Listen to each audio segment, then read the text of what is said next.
So I'm going to show you the major methods to simplifying radicals. The method that I usually prefer is by factoring out perfect squares out of the number underneath the radical. So out of this number 1,352, I check first the smallest perfect square possible, 4. Can I factor a 4 out? And yes, I can. I can factor a 4 out. If I factor a 4 out, I get 338 left over. Okay, so 4 times 338 makes 1,352. Then I look at the number 338 and I check all the perfect squares I possibly can. I don't give up until usually about 13 squared or 14 squared or so on. After that, I tend to think maybe there's a better way to do it. But as it turns out, 13 squared or 169 does factor out of 338. So we'll factor 169 out of 338.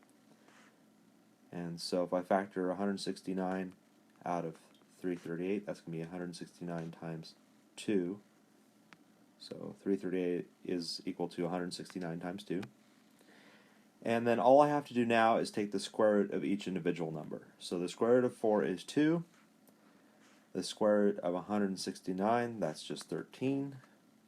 The square root of 2 will remain as the square root of 2 because it's irrational. Won't get a nice whole number. Remultiply the numbers in front here, and we get 26 square roots of 2. Okay.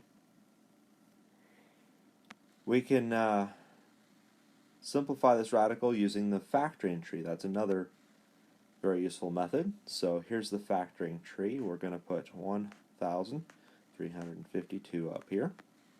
And then we're going to try to divide out prime numbers. So the first prime number we're going to try to divide out is 2. Can we divide 1,352 by 2? Yes, we can.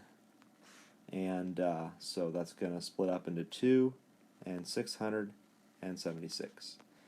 Can I divide 676 by 2? Yes, I can. And so that will split up into 2 and 338. Can I divide 338 by 2? Yes, I can.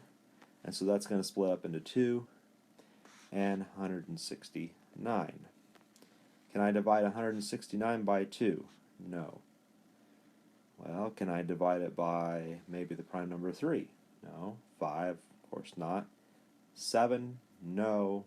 11? No. 13? Yes.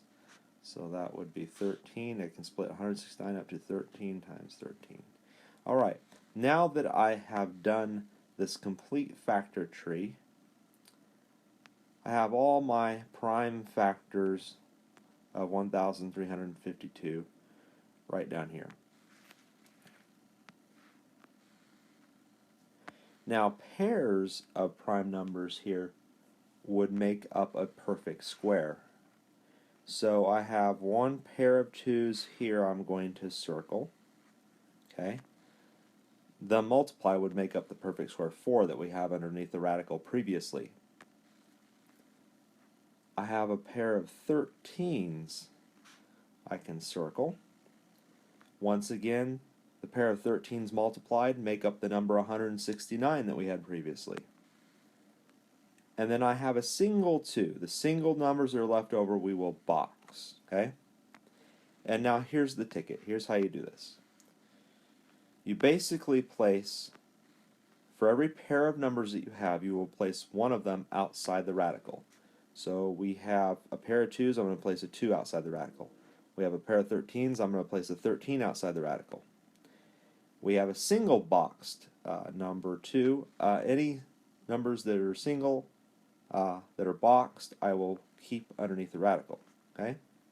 Then you just remultiply what you have. 2 times 13 is 26. And of course we have the square root of 2. So you can see here we got the same answer as before. The previous method I was factoring out perfect squares, In this one, I was doing the prime factorization using the factoring tree and factoring out prime numbers. Alright, I want to take one moment though and also go another way, just go over another way you can do the factoring tree.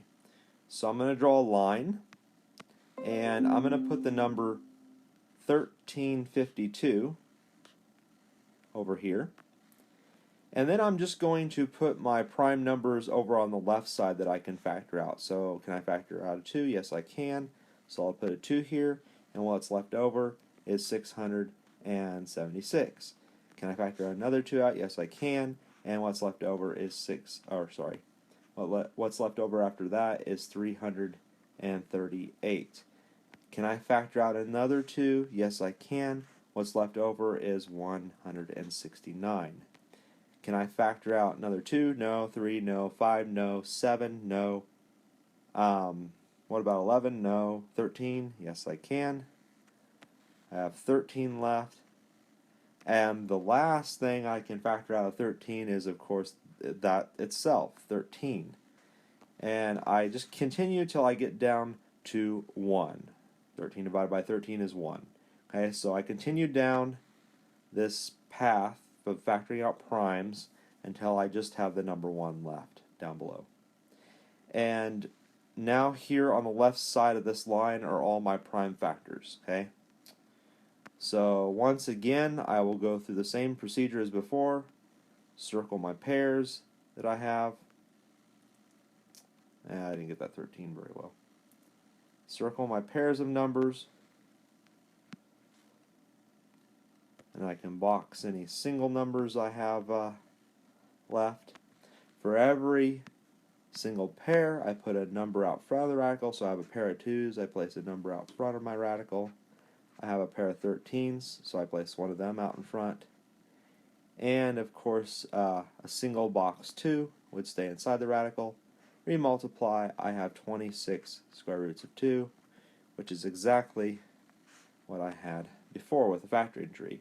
Obviously, it would be the same because this is the factoring tree.